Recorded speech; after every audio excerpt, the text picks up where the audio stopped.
मेरा बेटा शादी नहीं करना चाहता था। जब भी शादी करूँगा तो एक गूंगी लड़की से ही करूँगा। बड़ी मुश्किल से एक गूंगी लड़की मिली। मैंने जल्दी से अपने बेटे की शादी उस गूंगी लड़की से करवा दी। मगर रात होते ही मेरे बेटे और बहू छत पर सोने चले जाते और कहते नीचे बहुत गर्मी है। मगर बहू जब सुबह नीचे आती तो बहुत थकी हुई मालूम पड़ती और मुझे इशारे से कुछ समझाने की कोशिश करती तो मेरा बेटा उसे डांटकर अंदर ले जाता। अब मुझे उस पर शक होने लगा था क्योंकि बहू दिन ब दिन कमज़ोर होती जा रही थी। एक रात मैं इस राज का पता लगाने के लिए छत पर छुपकर बैठ गई। कुछ देर बाद मेरे बहू और बेटे को देखकर मेरी जान निकल गई, क्योंकि मैं तो अपने बेटे की इस शर्त से तंग आ चुकी थी।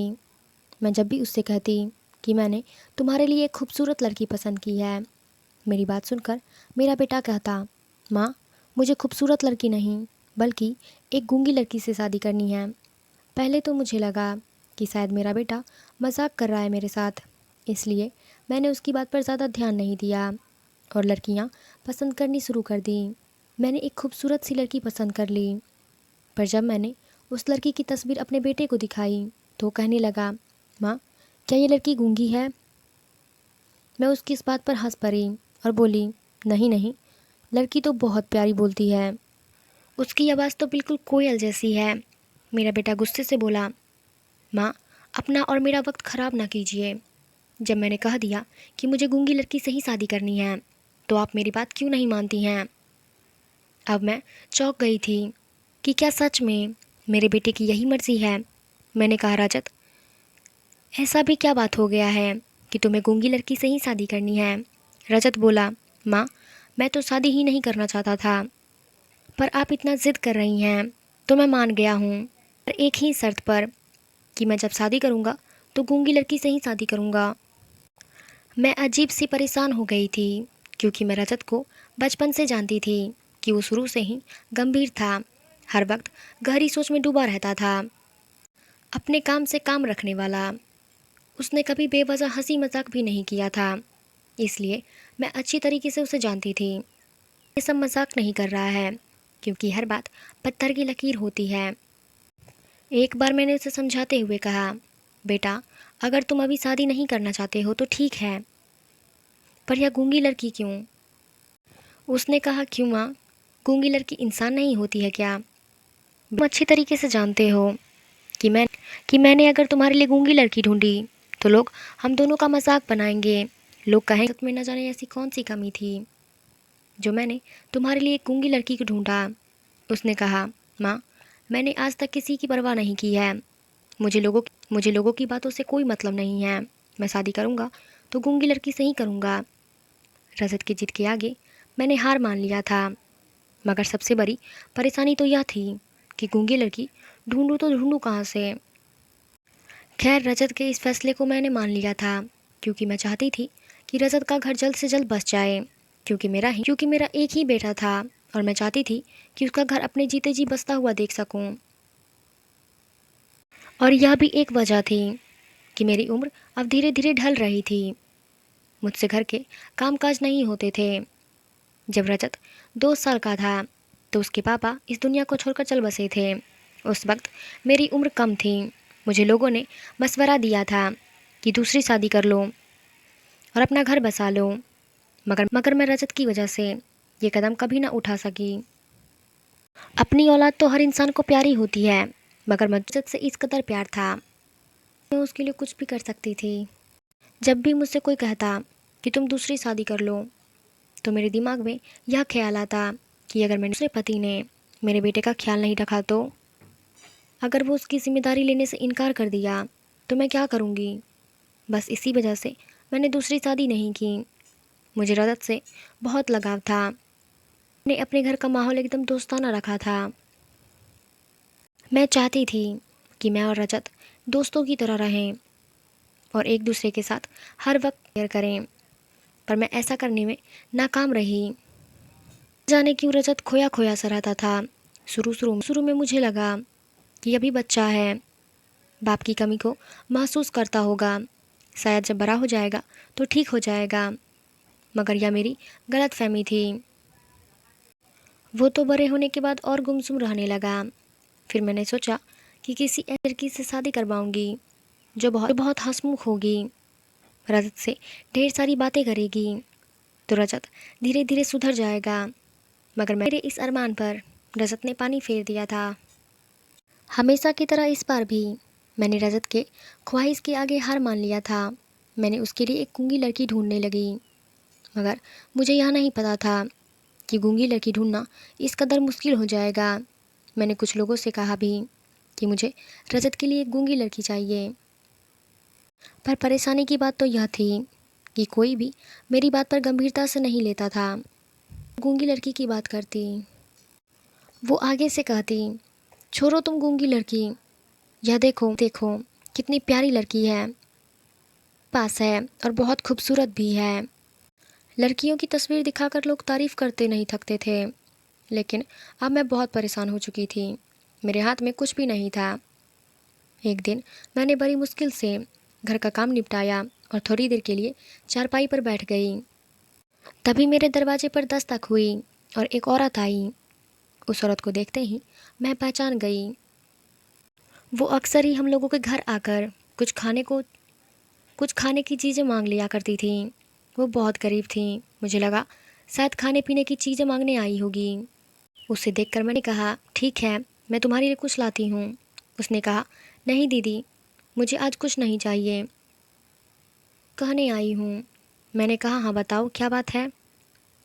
उसने कहा, बात कहना ठीक भी नहीं है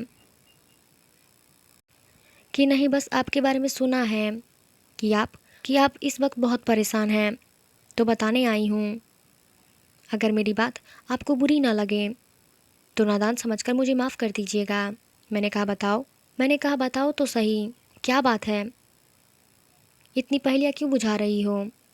जो भी कुछ कहना है साफ साफ कह दो, चाहती हो। उसने कहा, दीदी मेरी एक बेटी है जो गूंगी है और कम उम्र की भी है। मैंने सुना है कि आपके बेटे की रखी है कि वो जब भी शादी करेगा तो एक गूंगी लड़की से ही उम्र की लड़की से ही करेगा। अगर आप मेरी बेटी से अपने बेटे की शादी करवाना चाहें तो मैं खुशी खुशी अपनी बेटे की शादी आपके बेटे के साथ करवाने को तैयार हूँ। मालती की बात सुनकर बहुत सोच में डूब गई थी। मेरे चेहरे के तासुरात देखकर वह हाथ जोड़कर बोली, दीदी अगर मुझसे कुछ कहने में गलती हो गई हो तो आप मुझे माफ़ कर दीजिएगा। इतना कहकर मेरा जवान ली गई थी, लेकिन मैं सारा दिन मालती ने जो कहा था उसके बारे में सोचती रही। मुझे तो कोई फैसला नहीं हो पा रहा था, इसलिए मैंने सोचा कि सारी बात रजत के सामने रख दूंगी। वह जैसा कहेगा मैं बिल्कुल ही वैसा करूंगी। वापस आया तो मैंने कहा, रजत तुमसे बात करनी थी। उसने कहा, बताओ माँ, क्या कहना है आपको? मैंने कहा, तुम्हें गूंगी लड़की और कम उम्र की लड़की चाहिए थी। बताओ कि वो लड़की अमीर होनी चाहिए या फिर गरीब, और पढ़ी लिखी हो या फिर अनपढ़। मेरी बात सुनकर रजत के चेहरे पर मुस्कुराहट छा गई थी। वो मुझसे, माँ सिर्फ गूंगी और कम की चाहिए डिमांड है।